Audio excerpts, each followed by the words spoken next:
বসো সবাই। কত জানো? ষষ্ঠ অধ্যায়। ষষ্ঠ অধ্যায়ের নাম কি? সংবেদী সংবেদী অঙ্গ। আমরা কি জানি সংবেদী অঙ্গ কাকে বলে? কোনগুলো সংবেদী অঙ্গ? ইন্দ্রিয়গুলো কি কি দেখো আমরা দেখতে পাই নাকি? এবং আমরা শব্দ শুনতে পাই। এরপরে কোনো কিছু ঘ্রাণ নিতে পারি কিনা?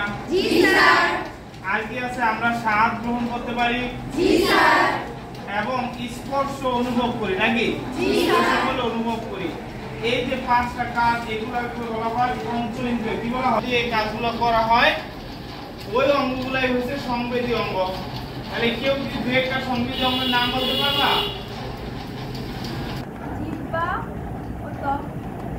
ঘ্রাণ নেই কি দিয়ে?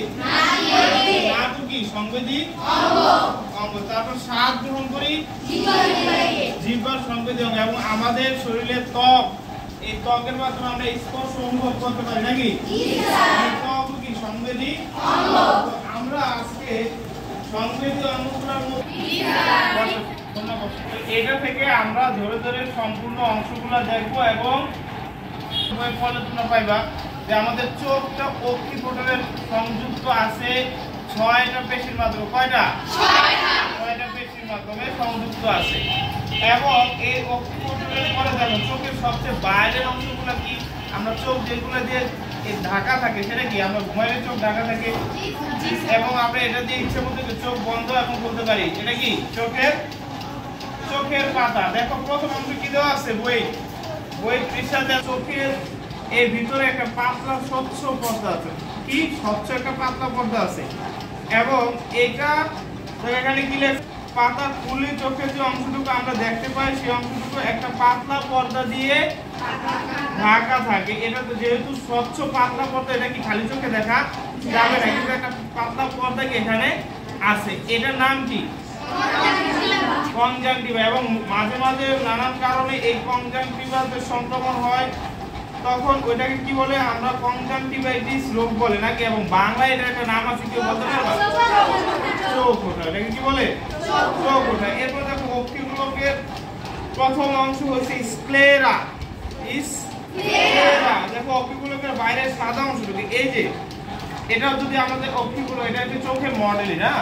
দেখো এর বাইরে যে সাদা অংশটুকু আছে এটা কি? স্ক্লেরা। এটা কি? স্ক্লেরা। এরপরে দেখো অংশটি হলো কর্নিয়া। অংশটি একেবারেই স্বচ্ছ। তাহলে বলতে পারো কোনটা?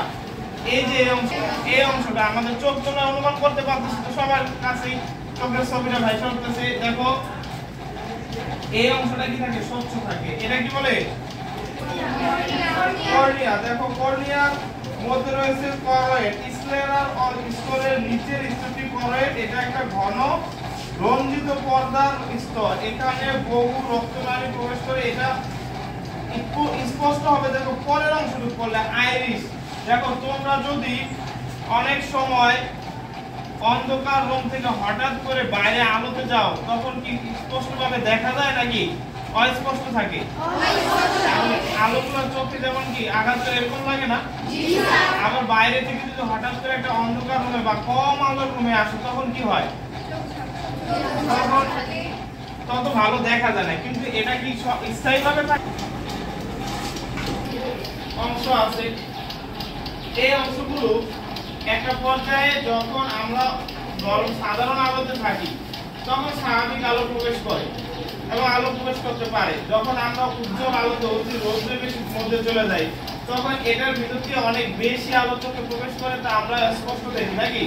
তখন কি করে? এটা আস্তে আস্তে প্রসারিত হয়ে এই যে টিউবফিল, এখানে দেখো একটা ছিদ্রের মতো পরিমিত প্রবেশ করে আমরা দেখতে পাই। আবার যখন আমরা উজ্জ্বল রোদ থেকে অন্ধকার বা কম আলো রুমে প্রবেশ করি, তখন কম আলোয় প্রবেশ করতেছে, তখন আস্তে আস্তে কি করে? এগুলো আবার একটু ছোট হয়ে যায় এবং এই টিউবফিলের আকারে কি হয়?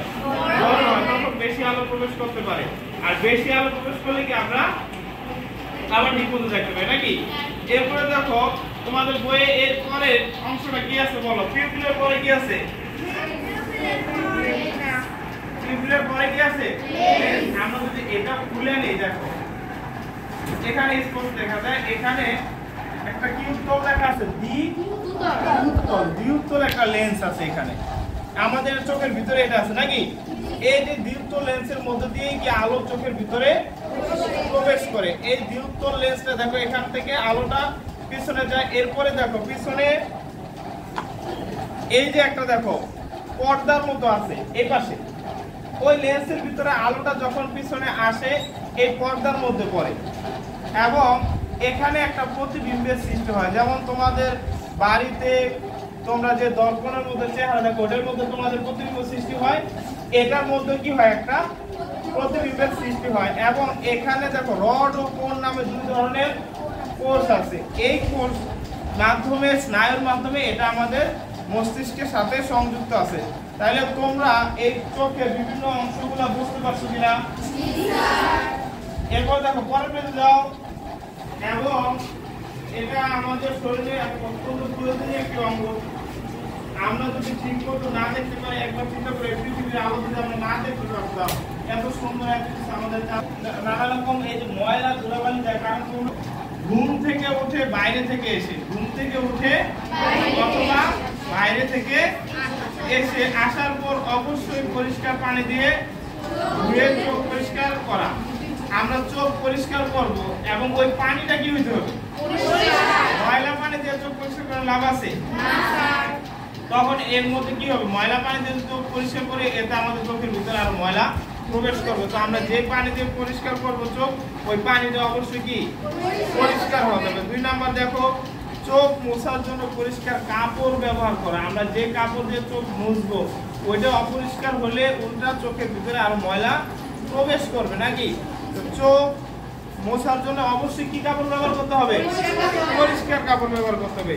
এরপরে কি আছে? নিয়মিত সবুজ শাকসবজি ও রঙিন ফলমূল খাওয়া। সবুজ শাকসবজি ও রঙিন ফলমূল খাওয়া। আরেকটা অধ্যায় পড়ছিলাম খাদ্য ও পুষ্টি, ওই অধ্যায়ে কিছু ছিল যে সবুজ শাকসবজি রঙিন ফলমূলে কোন ভিটামিন থাকে? Vitamin A. ভিটামিন এ চোখের জন্য কি উপকারী নাকি? ভিটামিন এ এর অভাবে কি রোগ হয়? রাতকানা রোগ হয়। আমাদের যাতে চোখের এই রাতকানা রোগ এড়াতে এবং চোখকে ভালো রাখার জন্য কি করতে হবে? নিয়মিত সবুজ শাকসবজি ও রঙিন ফলমূল খাওয়া। এগুলো এর দাম এখানেও লেখছে যে এগুলোতে ভিটামিন এর থাকুক জন্য খুবই ভালো। এগুলো খেলে রাতকানা হওয়া এড়ানো যায়।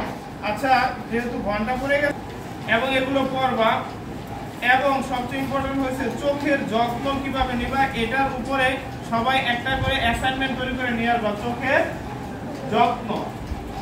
যত্ন কিভাবে নিবে এর উপরে কি করবা? সবাই একটা অ্যাসাইনমেন্ট তৈরি করে নিয়ে আসবা। পারবে না সবাই?